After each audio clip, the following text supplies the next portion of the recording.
नमस्ते दोस्तों, एकता जैन हियर। और संगीत एक ऐसा वर्ड है या ऐसा ख्याल है या ऐसा यू कैन से फीलिंग है जो हर किसी को हर कहीं लगती रहती है। मतलब मुझे तो म्यूज़िक लगती रहती है कि म्यूज़िक चाहिए। I know I am using such language कि म्यूज़िक लगती है। कैसे लगती है, क्यों लगती है? बिकॉज आज हम जिनके बारे में बात करने वाले हैं उन्होंने इतने अच्छे म्यूज़िक, इतनी अच्छा सॉन्ग्स, इतने अच्छे, मैं शब्द नहीं आ रहा है मेरे पास बोलने के लिए कि उन्होंने इतना अच्छा काम किया है म्यूज़िक में। I am no one to talk about him, but we are going to talk about mister Madan Mohan himself with his son Sameer Kohli. Hello, hi Ekta, thank you. I know आपने सुना रहेगा कि मैं कैसे हड़बड़ा रही हूं। इससे पहले कि आप कोई सवाल पूछें मैं आपसे कहना चाहता हूँ आपके और आपके देखने वालों को कि इस साल मदन जी को हमसे बिछड़े हुए एग्जैक्टली 46 ईयर्स हो जाएंगे। और अगर इतनी सालों के बाद भी आप लोग याद करते हैं उन्हें, आपके लिसनर्स याद करते हैं, ये कुदरत का करिश्मा है। And I am ever so grateful to all the lovers of music and people who love his music for having kept him and his phenomenal legacy alive. Thank you so much. अब आप पूछे जो आप पूछना चाहिए। मैं ये सबसे पहले तो आपने सुना रहेगा कि मैं कैसे हड़बड़ा रही थी उनका इंट्रोडक्शन करने के लिए, बिकॉज बिल्कुल हड़बड़ाइए नहीं। Such a great man. Thank you so much. Because we can not say in words कि वो क्या थे, उन्होंने क्या काम किया हमारे। जी आप मानेंगे नहीं, कभी कभी मेरी भी जबान थरथराने लगती है जब उनके बारे में बात करता हूँ। Okay, I'm really sorry about that, guys. No, please.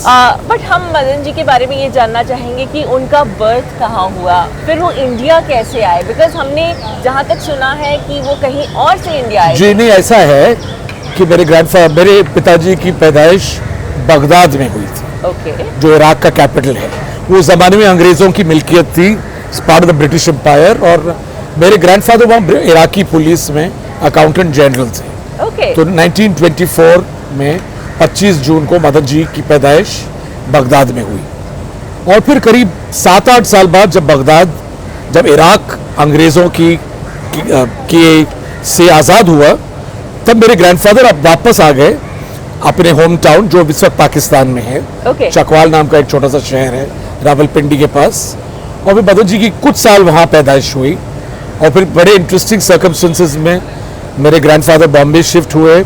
पहले बॉम्बे टॉकीज में पार्टनर बने, देविका रानी उसकी मालिक थी उस जमाने में, हिमांशु राय उनके हस्बैंड। और बाद में फिर बॉम्बे टॉकीज छोड़ के फिल्मिस्तान स्टूडियोज के पार्टनर बने। तो मदन जी की बेसिकली स्कूलिंग मुंबई में ही हुई है, Saint Mary's school. Wow. Oh my God, that is such a long journey of very long journey of from Baghdad to Chakwal to Mumbai. Yes. And Mumbai से हमारे सबके दिलों में। नहीं, मुंबई से भी एक्चुअली बड़ा इंटरेस्टिंग सफर है कि मेरे ग्रैंडफादर हालांकि स्टूडियो के मालिक थे जी। मदन जी उस जमाने में अपने यंगर डेज में शौक था कि मैं थोड़े बहुत एक्टिंग करूं, म्यूजिक में आऊं। मेरे ग्रैंडफादर नहीं चाहते कि वो फिल्मों में आए। हाँ। तो उन्होंने उनको आर्मी की ट्रेनिंग के लिए भेज दिया। पहले देहरादून में एक स्कूल है which basically trains people for the army. तो वहाँ पे करीब 1 साल रहे स्कूलिंग खत्म करने के बाद। और फिर जब वर्ल्ड वॉर 2 शुरू हुआ तो Madan ji joint the army and 2 साल के लिए वो फौज में रहे 1944 तक, फ्रॉम 1942 टू 1944। और जैसे ही वर्ल्ड वॉर 2 खत्म हुआ उन्होंने आर्मी छोड़ दी। But how army and music and अब वो क्या आर्मी तो इसलिए हुआ जैसे मैंने कहा कि मेरे ग्रैंडफादर का थोड़ा सा बहुत दबाव था उन पर। पर बेसिकली शौक तो म्यूजिक का था। फिर उन्होंने आर्मी छोड़ी तो ऑल इंडिया रेडियो लखनऊ में उन्हें एक नौकरी मिल गई। वो पहले 1-2 साल वहाँ रहे, फिर दिल्ली आए, पर कुछ खुश नहीं रहे और फिर वापस बॉम्बे आए स्ट्रगल करने के लिए। बट हुआ क्या कि मेरे ग्रैंडफादर को बिल्कुल ये बात रास नहीं आई। उन्होंने उनको लिटरली एक तरह से कहूँ तो घर से बेदखल कर दिया। तो मदन जी जो भी बने, छोटे या बड़े, अपने बलबूते पे बने। छोटे बड़े नहीं होते। नहीं, मेरे कहने का मतलब ये है कि उन्होंने बहुत स्ट्रगल, उनको इसके बावजूद कि मेरे ग्रैंडफादर फिल्मिस्तान स्टूडियो के मालिक थे, मेरे ग्रैंडफादर का बिल्कुल सपोर्ट नहीं मिला अपना करियर शुरू करने में और बनाने में। मैंने तो कई आर्टिकल्स उनके पढ़े हैं जहाँ उन्होंने कहा है कि मैं 6-6 दिन रोड पे सो रहा हूँ, मैंने 8 दिन तक खाना नहीं खाया है। बट एक जिद थी कि मुझे म्यूजिक की बिजनेस में ही, म्यूजिक की दुनिया पे ही आना है। तो ये जो नेशनल फिल्म अवार्ड जो है वो जिस साल में मिला, तो उसके इंसिडेंट के बारे में हमने सुना वह क्या है कि उस वक्त तक मैं आपको सीरियसली अगर बताऊं तो मदन जी थोड़े से ऊब गए थे, थोड़े से डिसइल्यूजन हो गए थे कि इतने साल इतना अच्छा काम करने के बाद उन्हें कभी उस किस्म की रिकग्निशन मिली नहीं। तो ये जब मिला उन्हें, ये फिल्म थी दस्तक, संजीव कुमार और रेहाना सुल्तान इसमें थे, और जब मैंने उनको जाके खबर दी तो वो पहले तो मानने को तैयार ही नहीं थे। उनको बड़ी मुश्किल से मनाना पड़ा कि you actually won it, because by then he was a little disillusioned and little cut up with the way the industry was treating him. Artist थे ना, अब क्या करें, आर्टिस्ट थोड़े से सेंसिटिव होते हैं बेसिकली। और लता जी के साथ उनका कैसा रिश्ता था? लता जी के साथ सुना है कि मतलब कुछ ज्यादा ही ऐसा है क्लोजनेस था। मैंने भी सुना है कि मदन जी के साथ, इससे पहले कि मदन जी म्यूजिक डायरेक्टर बने, मदन जी ने अपने फादर की एक फिल्म बनी थी शहीद, उसमें लता जी के साथ एक डुएट गाया था, बच्चों का गाना था। तो उस वक्त लता जी से पहली मुलाकात हुई थी उनकी, और उस वक्त उन्होंने लता जी से कहा था कि अगर मैं म्यूजिक डायरेक्टर बनूंगा तो मैं चाहता हूँ कि आप ले गाएं। पर जैसे कि हमारी इंडस्ट्री का कभी कभी रिवाज है, लोगों ने जाके लता जी के कान भर दिए कि बड़े बाप के बेटे हैं, पता नहीं कितना सीरियस है। तो मेरे फादर की जो पहली फिल्म थी आंखें, इसके बावजूद कि लता जी को ऑफर किया था, वो उन्होंने उस फिल्म में गाने से इनकार कर दिया। तो उसके बाद लता जी जाके मिले उनसे और उनसे मुलाकात हुई, और बड़ी सपोजिटली इमोशनल मुलाकात हुई। उसी मुलाकात में उन्होंने उनको अपनी बहन बना दिया, और लता जी ने एंड तक ना ही उनकी बहन बनने का नाता निभाया, हमें हमारी तो गॉड मदर रही। हम बच्चों को उन्होंने अपने बच्चों की तरह पाला है। It's been a very special bond and a very special relationship. It's beyond words. Of course, Lata ji के साथ रहना, उनकी छत्र छाया में रहना, it's something. हालांकि मदन जी उनसे उम्र में बड़े थे, और उनकी लिटरली कभी कभी बेटी भी बुलाते थे उन्हें, तो it was very special bond. Yes. तो उनके फेवरेट सिंगर कौन थे? लता मंगेशकर। वो तो कभी कभी ये भी कहते थे कि अगर मैं कोई मेल सॉन्ग भी बना रहा हूँ तो मैं सबकॉन्शियसली ये सोच रहा हूँ कि अगर लता गाती तो कैसे गाती। रफी साहब वाज वेरी फेवरेट। रफी साहब किसके फेवरेट नहीं थे? किसी के सबके favourite. In the early days of his career, a very dear friend of his, Talat Mahmood Saab, sang a lot of his songs, but then he faded out a little bit. So basically Rafi Saab, Lata ji, Asha ji to a certain extent of course.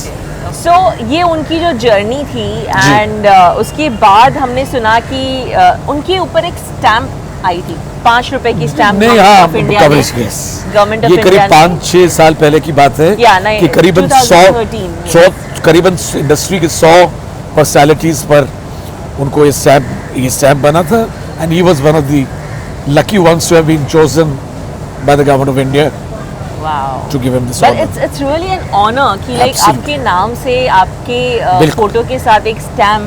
बिल्कुल। And it's a symbol of India basically. Absolutely. Okay, तो जो उनकी जो last film में जो music आया, हम कहते हैं कि वीर ज़ारा में उनका जो म्यूजिक आया, तो how is the feeling about that thing? It's unbelievable. Because देखिए क्या है कि उस जमाने में, जिस जमाने में वो म्यूजिक देते थे, फॉर एग्जाम्पल दिलीप कुमार सबसे बड़े हीरो थे, पर दिलीप साहब के साथ उन्होंने कभी कोई फिल्म नहीं की, बिकॉज वो कमर्शियली उस ब्रैकेट में कभी आए ही नहीं। तो ये तो अजूबा था। I think is the only composer in the world in recent times जिनका ओरिजिनल काम उनके जाने के 30 साल बाद लोगों के सामने आया है, ओरिजिनल काम जो पहले कभी लोगों के सामने नहीं आया। ये धुनी उनकी आवाज़ में उनके स्पूल्स पे पड़ी थी, हमें मिली थी। मेरे भाई साहब जो उस वक्त यश चोपड़ा साहब के लिए काम कर रहे थे, उनको सुनाई, उनको अच्छी लगी, द रेस्ट इज हिस्ट्री। वो फिल्म बनी, वो म्यूजिक बहुत, और उन्हें उस फिल्म के लिए अपना पहला popular award, the IIFA award 2004 का मिला। The only popular award of his career. तो लता जी की जो हमने स्पेशल बॉन्ड की बात की, उन्हें लता जी एक स्पेशल नाम से भी बुलाती थी, वो मदन भैया नहीं, there is something else, गजल के बादशाह। वो क्या है, एक फिल्म रिलीज हुई थी 1958 में, जिसका नाम था अदालत। अदालत was a story of this girl who becomes a notch woman, young लड़की, पढ़ी लिखी लड़की। तो उसमें गजलों का स्कोप था, वो मुजरा गाती है। तो उसमें 3 गजलें इतनी मशहूर हुई, हालांकि फिल्म नहीं चली, पर तो उस पर के बाद ऊपर एक स्टैंप लग गया। और ये बात सही है कि फिल्मों में गजलों का जो चलन चला वो मदन जी से ही शुरू हुआ। Madan ji did phenomenal work, but it's not that is not the only kind of work he did. उन्होंने हर किस्म का गाना बनाया है। अब आप देखिए तुम जो मिल गए हो, हाँ। आज लोग कहते हैं कि it's the ultimate western song in Hindi films, वो भी उनका है जी। तो हर किस्म का लग जा गले भी उनका है, तो हर किस्म के गाने बनाए। अब लग जा गले आपको मालूम होगा, आप यूट्यूब पे इतना काम करते, 200 million views on YouTube, yes, apart from I think almost 12 to 13,000 versions of that song on YouTube. So versions अभी आजकल कवर, तो ये जो बहुत कुछ अनफॉर्चुनेटली ये जो सक्सेस उनके नाम आई है, अनफॉर्चुनेटली उनके जीते जी उन्होंने नहीं देखा है। That is little sad part of, और वो शायद टू अ ग्रेट एक्सटेंट वो उन्हें लेके चला गया साथ। He was a little disillusioned towards the end of his life. Because he felt he was not wanted. He felt people don't appreciate my work. वो एक दिल में एक फीलिंग आ गई थी कहीं ना कहीं।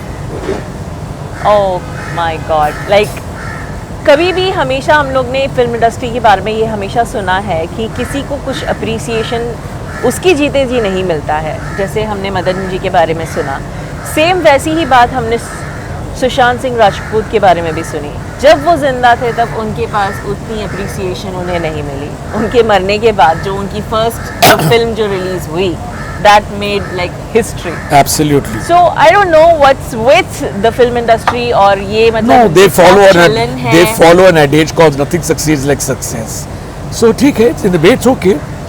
आखिर प्रोड्यूसर अपना पैसा डालता है फिल्म में, तो वो तो मदन जी पे के बारे में लोग कहते हैं म्यूजिक तो उनका बहुत अच्छा है बट फिल्में चलती नहीं है। तो कहीं ना कहीं लोगों के दिमाग में, और Madan ji was a very very proud and a very very self respecting man. उन्होंने कभी किसी के पास वो गए नहीं काम मांगने के लिए, कभी किसी से कहा नहीं कि मुझे काम दो। वो अपनी जिंदगी अपने असूलों पर जीते रहे, और शायद ये इंडस्ट्री उन लोगों को अप्रिशिएट नहीं करती जो लोग असूल पसंद लोग हैं। That's what I think. तो मदन जी ने जो फिल्म में तो काम किया ही, उनके अलावा जो हम कहते हैं नॉन फिल्मी एल्बम्स, नॉन फिल्म एल्बम्स नहीं थे, कभी नहीं किए उन्होंने। He was not drawn to it, या no, उस जमाने में वो चलन था ही चलन था ही, not to a great extent. Okay. और मदन जी एक चीज आपको याद है, Madan ji died very young. He was only 51 when he passed away. He had a lot of music left in him, but that's the way life is. That's the way life is. So ये थे समीर जी, मदन मोहन जी के सुपुत्र। बिल्कुल। And we had and very very proud to be his son. Yes, very proud son. And ऊपर वाला मुझे हर जन्म में उनका बेटा बनाए।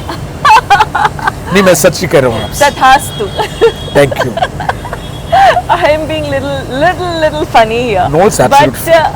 But that's how the life goes on. You have to live it on. No, देखिए जैसे मैंने आपसे कहा आज 46 साल हो गए, मैं वो जब गुजरे मैं 14 साल का था, आज मैं 60 साल का हो चुका हूँ। तो वक्त निकल गया, पर एक चीज़ ज़रूर है कि जितना उनके जाने के बाद उनके म्यूज़िक को अप्रिसिएशन इट्स अनबिलीवेबल, मैं आपको बता नहीं सकता हूँ। It is the way he is respected by the younger generation of this industry and lot of the singers and music directors. उनका नाम जब कहीं लिया जाता है तो लोग इज्जत से सर झुकाते हैं अपना। ये अजूबा है, this is a miracle absolutely, and I am ever so grateful to God and his fans for that.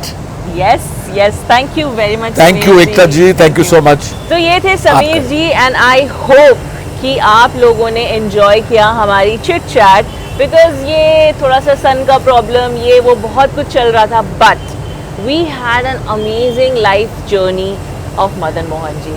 जैसे मैंने आपसे पहले कहा कि स्टार्टिंग में I was stammering, I don't know what to say, मेरे पास शब्द नहीं थे बोलने के लिए उनके लिए, बट जब उनके बेटे से बात की तो अच्छा लगा कि समीर जी ने हमें उनकी पूरी लाइफ जर्नी से हमें गुजारा।